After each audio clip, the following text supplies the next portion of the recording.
Halo teman-teman, di kesempatan kali ini saya akan membahas salah satu serial yang legend yang dulu sempat tayang di televisi, yaitu Return of the Coded Heroes yang mungkin lebih kalian kenal dengan kisah Yoko dan Bibi Lung.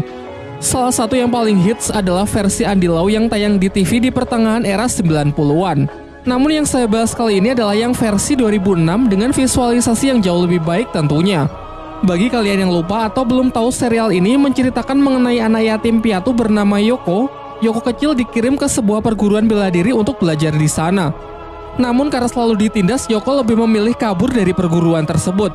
Hingga sampailah ia di tempat sekte tersembunyi dan bertemu dengan pendekar cantik yang mengangkatnya sebagai murid. Siapa lagi kalau bukan Bibi Lung? Tanpa berlama-lama langsung saja ke ceritanya.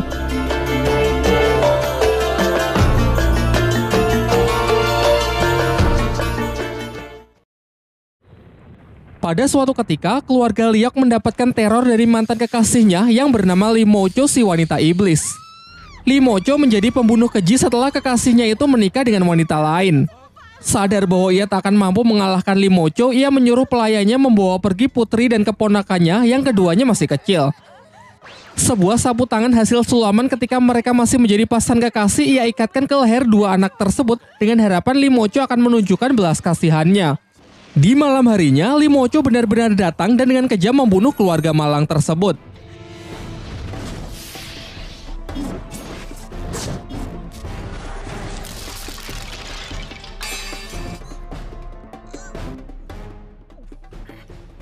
Setelah itu, ia juga lanjut mengejar para anak-anak untuk membunuh mereka. Beruntung seorang pendekar tua berhasil menghentikan kekejamannya itu, meskipun satu anak tak dapat ia selamatkan karena berhasil dibawa kabur oleh Limocho untuk ia jadikan budak. Scene beralih memperlihatkan seorang pria bernama Kue Cheng mengantarkan Yoko kecil untuk belajar silat di perguruan Chuanchin.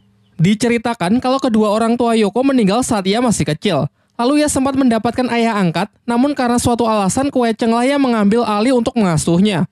Di perjalanan, Yoko sempat bertanya bagaimana ayahnya bisa terbunuh. Namun Kue Cheng berkata kalau itu hal yang sangat rumit dan akan dijelaskan nanti saat Yoko sudah cukup dewasa. Sesampainya di Chuanchin, di sana ada kerusuhan dari orang-orang Mongolia. Bahkan murid-murid Chuanchin mengira Kue Cheng salah satu teman dari perusuh tersebut. Alhasil mereka pun menyerang Kue Cheng beramai-ramai, meskipun semuanya berhasil Kue Cheng kalahkan. Setelah berhasil menerobos masuk, Kue Cheng pun segera menyampaikan tujuannya. Dan kesalahpahaman pun terhenti saat Kue Cheng membantu mengalahkan Houtu, pemimpin dari para perusuh tersebut.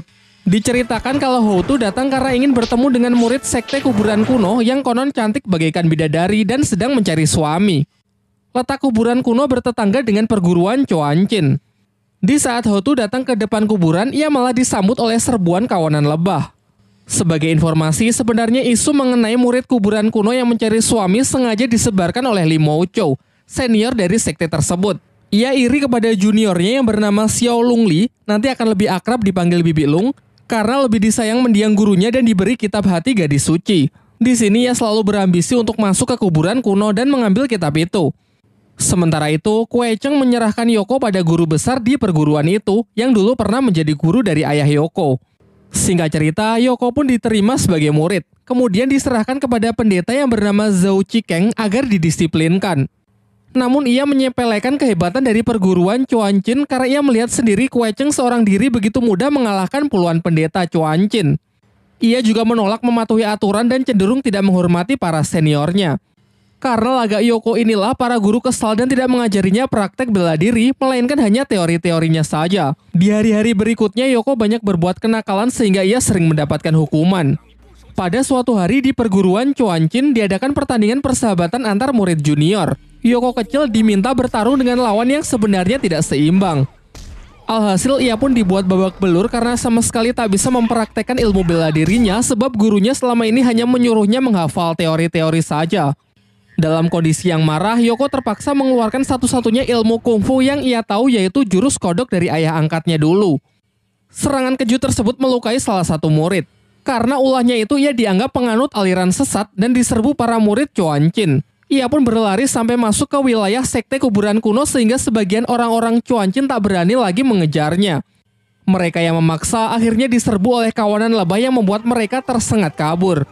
Sementara Yoko yang juga disengat berhasil diselamatkan oleh Nenek Sun. Nenek Sun si pelayan kuburan kuno bersimpati dengan menunjukkan kasih sayangnya saat mengobati Yoko. Di malam harinya, rombongan murid Chuanchin yang dipimpin oleh In Cheng Peng datang untuk meminta penawar dari racun lebah yang mengenai beberapa murid Chuanchin tadi siang. Saat Cheng Peng hendak diberikan penawar oleh Nenek Sun, mereka malah mencurigai kalau mungkin saja kalau itu adalah racun. Nenek Sun yang merasa kesal menyuruh Yoko meminumnya sampai habis lalu mengatakan bahwa itu adalah penawar yang terakhir. Hal ini membuat para murid Chuanchin marah dan terjadilah perkelahian untuk mengeroyok sang nenek.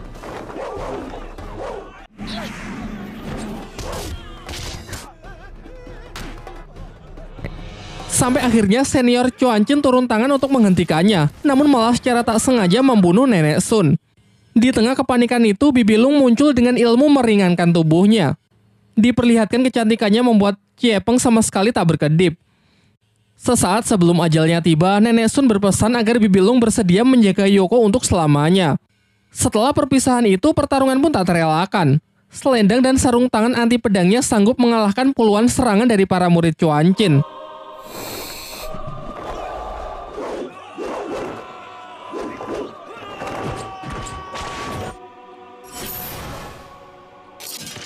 Sampai akhirnya si pembunuh pun mengaku bersalah dan hendak menebusnya dengan nyawanya sendiri. Namun saat akan menghunuskan pedang ke lehernya, ia dicegah oleh senior Chuanchin lain.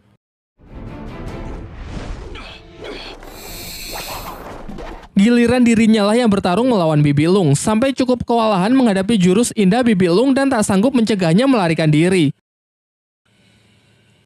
Atas permintaan terakhir dari Nenek Sun, Bibi Lung membawa Yoko ke kuburan kuno untuk diasuh sebagai muridnya. Tetapi tinggal di sana membuat Yoko kurang nyaman. Terlebih lagi di tempat tersebut lembab dan sangat gelap. Ia pun mengatakan tak berani tidur sendirian sehingga meminta agar Bibi Lung mengizinkannya tidur di kamarnya. Namun keadaan di dalam kamar juga tak lebih baik karena Yoko harus membiasakan dirinya tidur di ranjang es batu giok yang sangat dingin yang Bibi Lung katakan bisa mempercepat latihan tenaga dalam. Sementara ranjangnya dipakai Yoko, Bibi Lung membentangkan seutas tali untuk dijadikan sebagai alas tidur. Walaupun Bibi Lung tegas mengajari Yoko kecil, tapi Yoko menyadari kalau Bibi Lung sebenarnya berhati lembut. Terlihat dari caranya memukul yang tadinya keras perlahan mulai melemah. Yoko lalu bercerita tentang masa kecilnya di Pulau Bunga Persik serta pertemuan dengan ayah angkatnya yang mengajarkannya teknik kodok. Namun tiba-tiba sang ayah angkat pergi lalu ia diasuh oleh Kue Cheng yang kemudian menempatkannya di perguruan para pendeta itu. Keesokan harinya, Bibi Lung resmi menjadi guru dari Yoko. Namun meski begitu, Yoko enggan untuk memanggilnya sebagai guru karena mengingatkannya pada guru-guru di Chuanchin. Maka dari itu, ia tetap memanggil gurunya dengan sebutan Bibi. Yoko kemudian menjalani ritual meludahi gambar Wang Chongyang, pemimpin dari perguruan Chuanchin terdahulu sebagai tradisi murid sekte kuburan kuno. Dari kisah yang diceritakan Bibi Lung, Yoko menyimpulkan bahwa leluhur guru kuburan kuno sebenarnya menyukai Wang Chongyang. Di saat yang bersamaan, Cheng Peng datang ke kuburan kuno untuk meminta Yoko secara baik-baik. Namun Bibi Lung menolak untuk menyerahkan Yoko karena mematuhi amanah dari Nenek Sun sebelum kematiannya. Ia hanya memberikan penawar racun sengatan lebah lalu segera pergi. Terlihat jelas bahwa Cheng Peng sebenarnya menyimpan rasa kepada Bibi Lung karena terus terkenang paras cantiknya. Hingga ia sering memandangi dan berfantasi mencium botol penawar itu.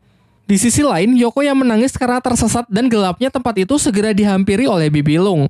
Kemudian Bibi Lung menjelaskan bahwa kuburan kuno sebenarnya adalah sebuah labirin bawah tanah yang diciptakan nenek moyangnya untuk mencegah datangnya orang-orang jahat. Mereka para pendatang akan tersesat di labirin ini. Sementara Bibi Lung sendiri sudah terbiasa dengan tempat ini meskipun tak ada pencahayaan sedikit pun. Sementara itu, Zhao Qiekeng dimarahi senior Chuanchin karena dianggap telah gagal mendisiplinkan Yoko kecil. Atas dasar itu, Cheng Peng lah yang diangkat menjadi ketua murid meskipun Zhao Qiekeng hitungannya lebih senior. Zhao Qiekeng makin dendam kepada Yoko dan menyuruh junior-juniornya untuk menangkap Yoko. Untung di saat bahaya, Bibi Lung selalu datang menolongnya. Singkat cerita, Yoko mulai berlatih ilmu kuburan kuno. Tahap pertama, ia harus menangkap 3 burung pipit sekaligus tanpa melukainya. Yoko yang sangat berbakat bisa menyelesaikan latihannya dengan sangat baik. Selain itu, hubungan mereka juga semakin lama semakin dekat.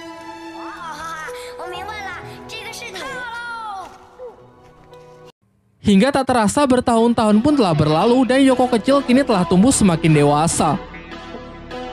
Di usianya ini, ia siap mempelajari ilmu spesial dari sekte kuburan kuno, yaitu ilmu hati gadis suci. Namun Bibi Lung sendiri hanya bisa di tahap pertama karena kala itu ia masih sangat muda. Sehingga untuk tahap kedua, ketiga, dan keempat mereka sepakat untuk mempelajarinya bersama. Masalahnya, untuk mempelajari ilmu hati gadis suci, Yoko dan Bibilung harus menguasai kungfu dasar aliran Chuanchin. Sedangkan di dinding kuburan kuno hanya tertera gambar gerakan tanpa disertai teori yang menjelaskan secara rinci. Karena ingatan Yoko cukup bagus, ia masih menghafal sebagian teori yang pernah ia pelajari sewaktu masih berada di perguruan Chuanchin. Meskipun sayangnya itu masih kurang lengkap. Sehingga ia memiliki sebuah ide untuk mengerjai salah seorang pendeta Chuanchin demi memaksanya memberitahu teori lanjutannya. Rencana mereka pun cukup lancar dan beberapa tahap pun berhasil mereka lewati.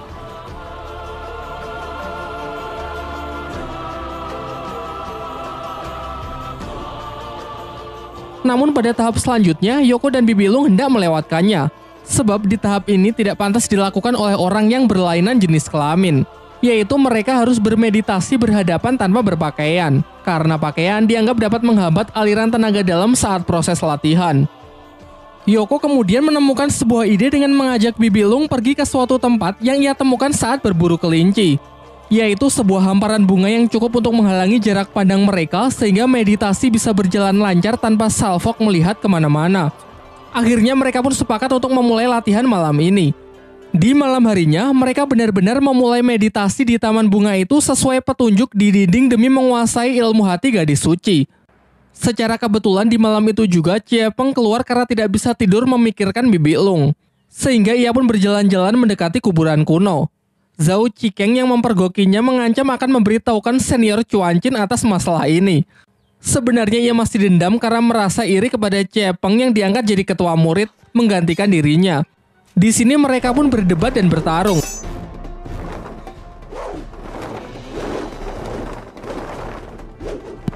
Hingga sampailah ke tempat Yoko dan Bibilung yang tengah bermeditasi. Yoko yang menyadari kehadiran para pendeta itu sejenak menghentikan meditasinya untuk menendang salah seorang pendeta agar menjauh dari tempat mereka. Sayangnya proses meditasi yang terganggu membuat Bibilung terluka cukup parah. Sementara dua pendeta tersebut langsung menuduh kalau Bibilung dan Yoko tanpa busana sedang melakukan hal yang tidak pantas di semak-semak.